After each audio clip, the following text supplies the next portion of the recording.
नमस्कार स्टूडेंट्स, मैं Sunil Bhatt, lecturer mechanical engineering, government polytechnic college Dungarpur से। आज जो टॉपिक स्टडी करेंगे वो मशीन डिजाइन सब्जेक्ट यानी ME 308 जो हमारा सब्जेक्ट है उसके अंदर unit number 2 design of welded joint के बारे में हम स्टडी करेंगे।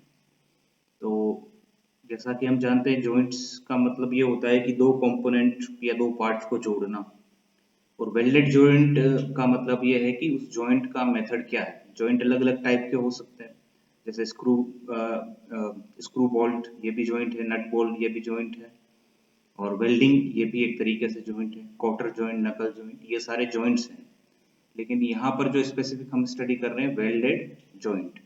तो सबसे पहले वेल्डिंग का मतलब ये होता है कि दो पार्ट्स को आपस में ज्वाइन करना और वहां पर हीट प्रोवाइड करेंगे, जिससे कि हीट प्रोवाइड करेंगे और साथ में फिलर जरूरत के अकॉर्डिंग फिलर मटेरियल भी यूज कर सकते हैं, जिससे जो भी आपका मेटल होगा जो कांटेक्ट में होगा वो मेल्ट होकर के आपस में एक दूसरे में मिल जाएगा और डिफ्यूज हो जाएगा, और सॉलिडिफाई होने के बाद वो एक सिंगल पार्ट की तरह काम करेगा। तो ये एक ब्रीफ इंट्रोडक्शन है वेल्डेड जॉइंट्स का।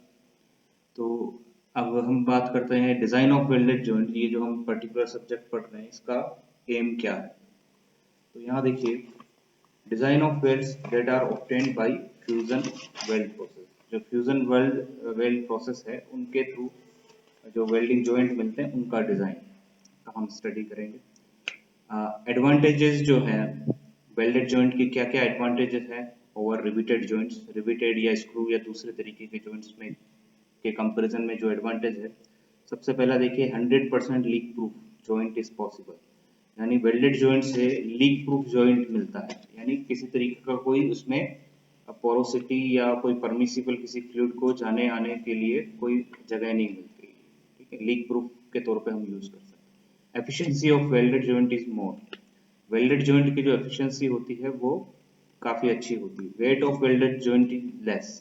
वेल्डेड जॉइंट अगर हम करेंगे तो ज्यादा वेट कंपोनेंट का या पार्ट्स का या मशीनरीज का ज्यादा वेट इंक्रीज नहीं होगा।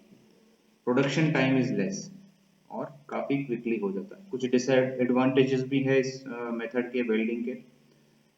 जो सबसे बड़ा डिसएडवांटेज है थर्मल स्ट्रेसेस का, क्योंकि हम लोकल एरिया में हीट प्रोवाइड करते हैं जिससे थर्मल स्ट्रेसेस जनरेट हो जाते हैं, और इस तरीके का स्ट्रक्चर कहीं ना कहीं थोड़ा कमजोर हो जाता है अगर उसकी स्ट्रेंथ से ज्यादा अगर लोड आए तो फेल हो सकता है, यानी स्ट्रेंथ कम हो जाती है। Grain structure is affected. Welding से ग्रेन स्ट्रक्चर जो है अफेक्टेड हो जाता है।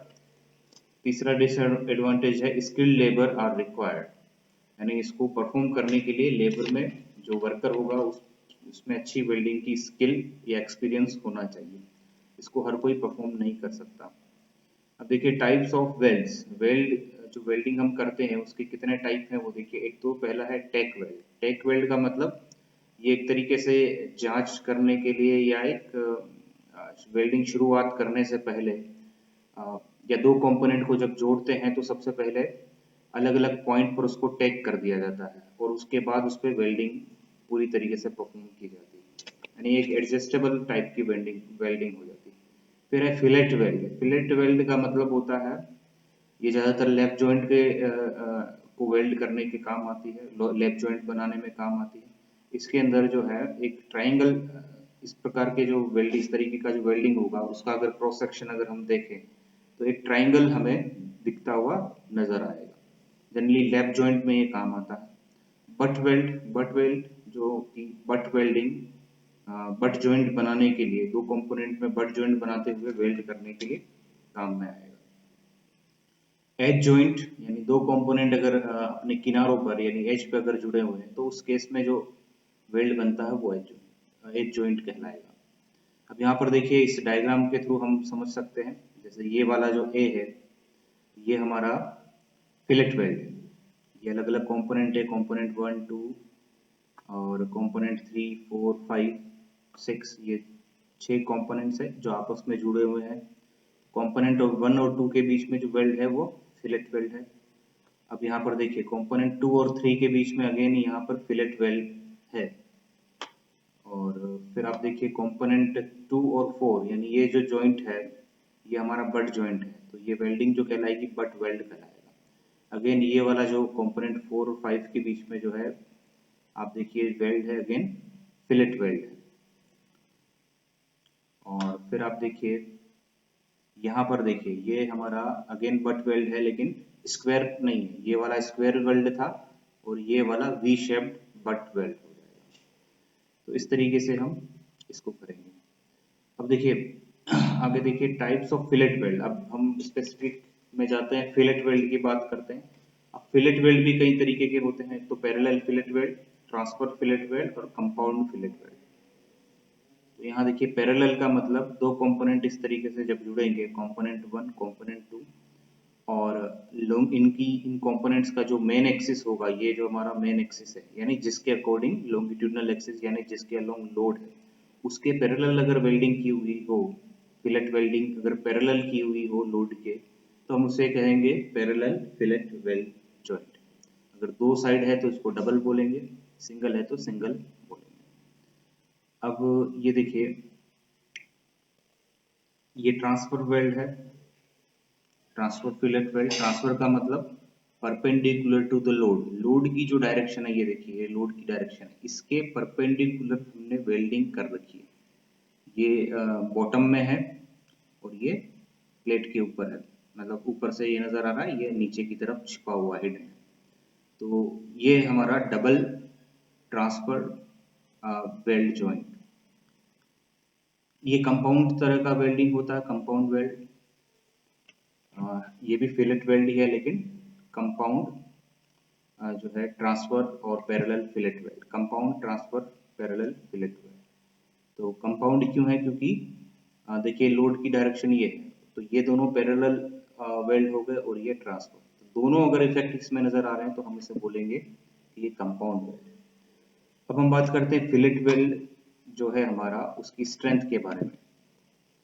स्ट्रेंथ या फिर हम कह सकते हैं कि उसका डिजाइन किस तरीके से करेंगे।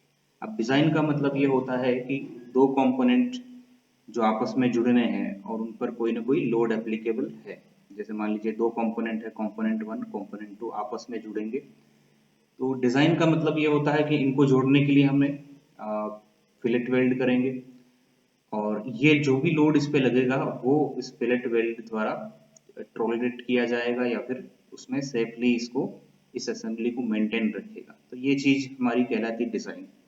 तो डिजाइन करने से पहले के लिए जो हमें सबसे इम्पोर्टेंट चीज होती है, वो सबसे पहले लोड किस तरीके से लग रहा है, उसका ओरिएंटेशन या डायरेक्शन कैसी है, और उसके बाद हमें ये देखना होता है कि लोड की वजह से हमारा जो मटेरियल है, इस बार मटेरियल हमारा वेल्ड जो मटेरियल है वो हमारे लिए क्रिटिकल मटेरियल होगा, क्योंकि हमें डिजाइन वेल्डिंग की करनी, इन कंपोनेंट्स का डिजाइन हमें नहीं करना है हमें, क्योंकि ये कंपोनेंट ऑलरेडी स्ट्रॉन्ग है जो इस लोड को बियर कर रहे हैं। इस लोड की वजह से कंपोनेंट में कोई टूटेगा नहीं, कंपोनेंट नहीं टूटेगा, जो ब्रेक होगा वो ये वेल्ड जॉइंट ब्रेक होगा। तो हमें इस वेल्ड की डिजाइन करना है, इसके लिए सेफ डायमेंशन निकालनी है।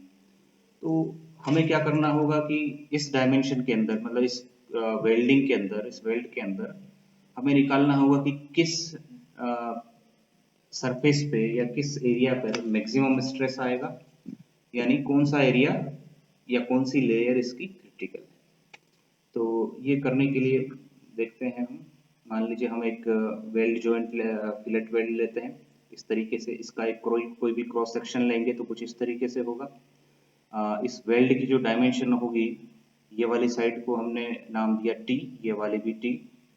और अगर हम देखें कि जो सबसे कमजोर जो लेयर होगी वो, ये अलग अलग लेयर बनी हुई है, जैसे H1 H2 H3 H4 इस तरीके से लेयर बनी है, इन्हीं में से कोई एक लेयर बीच में कोई कमजोर होगी। मान लीजिए ये वाली लेयर हम मानते हैं कि कमजोर है, जो कि थीटा डिस्टेंस पर है, थीटा एंगल पर है। तो यहाँ पर अगर हम लाइन ड्रॉ करते हैं, पॉइंट डी पर मिलता है, इसका ये प्रोजेक्शन लेते हैं, तो ए ई और ई सी दो पार्ट हमें मिलते हैं, तो ये टी को हम लिख सकते हैं ए प्लस बी। तो यहाँ देखिए एक जो स्टेटमेंट लिखा है, fillet weld are subjected to shear failure along the throat plane. Throat plane का मतलब जो सबसे छोटा है या सबसे स्मॉल है या सबसे कमजोर है, इस प्लेन के अलोंग शेयर फेलियर इसका होगा। तो हम जो डायमेंशन इस तरीके से लिखेंगे, t equal to A plus B, ये वाली डायमेंशन a और ये वाली b। तो यहाँ देखिए टी इक्वल टू, अब एच की टर्म में अगर लिखें तो ये हो जाएगा H cos theta plus H sine theta, और इसको अगर सोल्व करें तो H equal to T upon cos theta plus sine theta. तो एच की जो वैल्यू होती है वो टी की टर्म में कितनी हो जाएगी, T upon cos theta plus sine theta. अब ये वाला जो लेयर है इसका जो एरिया होगा h, और ये l डायमेंशन ये पूरा आगे लंबी लेंथ तक जा रहा है, तो इसकी जो एरिया होगा h इंटू एल हो जाएगा। तो वेल्ड का जो एरिया यानी क्रिटिकल जो एरिया है वेल्डिंग के अंदर वो हो जाएगा h इंटू एल, और एल ई का मतलब effective length, T upon cos theta plus sine theta L. और एल ई का मतलब इफेक्टिव लेंथ, अगर सिंगल फिलेट वेल्ड है तो एल ही ले लेते हैं, अगर डबल फिलेट वेल्ड है तो 2L लेते हैं, क्योंकि डबल दूसरी साइड में भी होगा तो ये लेयर एज इट इज दूसरी साइड में ही होगी, तो हम इसको दुगुना कर देंगे। अब आगे देखते हैं इसको, अगर हम लोड अगर इसमें अप्लाई होगा तो ये इस तरीके की डिजाइन किस प्रकार से हम करेंगे वो देखते हैं। मान लीजिए ये वाला लोड है इस जॉइंट के अंदर, तो इसको हम इस तरीके से रिप्रेजेंट करते हैं, ये हमारा बेस प्लेन हो गया, ये लोड अपवर्ड वर्टिकली अपवर्ड है, ये एंगल हमारा थीटा है जो कि हमारा जो क्रिटिकल प्लेन या थ्रोट प्लेन को रिप्रेजेंट कर रहा है। तो ये थीटा हमारे लिए अननोन है अभी तक कि ये कितना एग्जैक्टली कितना थीटा यहाँ पर है।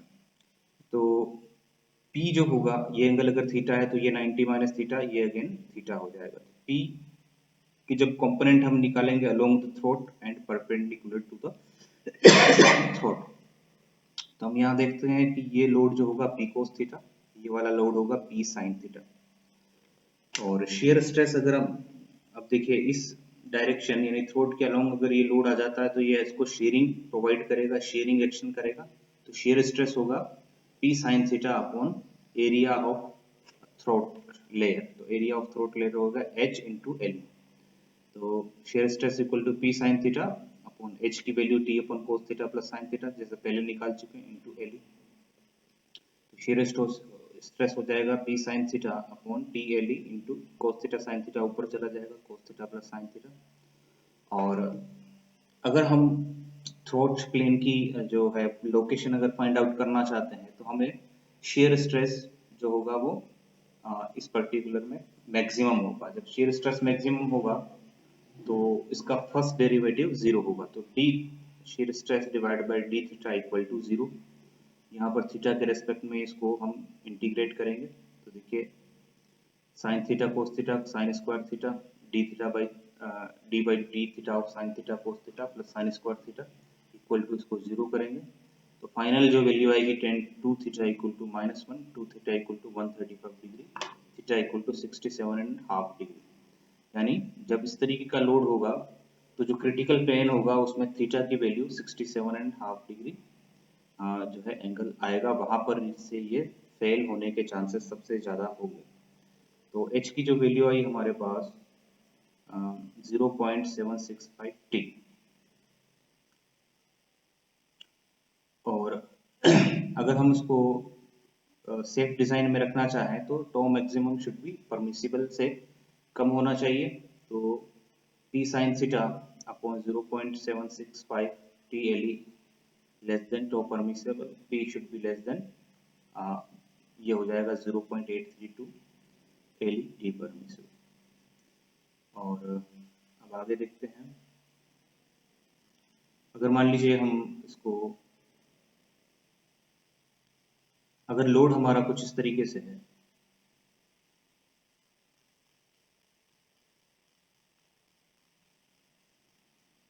अगर लोड हमारा इस डायरेक्शन में ना होकर के अगर लोड हमारा जो है मान लीजिए ये ट्रांसवर्स डायरेक्शन में है, जैसे कि पैरेलल फिलेट वेट के केस में होता है, तो उस केस में क्या होगा कि जो लोड होगा ये पी साइन थीटा की जगह इटसेल्फ पी रह जाएगा, और उस केस में आप देखिए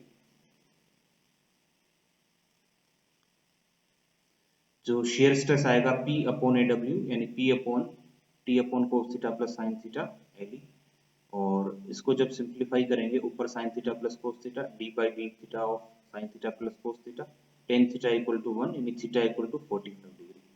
तो यानी अगर पैरेलल फिलेट वेल्ड है तो उस केस में क्या आएगा हमारा थीटा की वैल्यू 45 डिग्री पर आएगी और h की वैल्यू 0.707 जब इसमें रखेंगे तो ये वैल्यू आ जाएगी।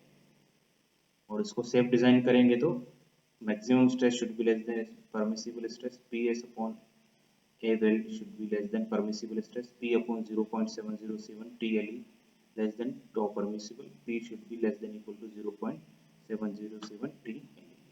ये पैरेलल फिलेट वेल्ड के लिए स्ट्रेंथ आ जाएगी और इससे पहले जो हमने निकाला था ये हमारा ट्रांसवर्स फिलेट वेल्ड के लिए स्ट्रेंथ आ जाएगी। Thank you student.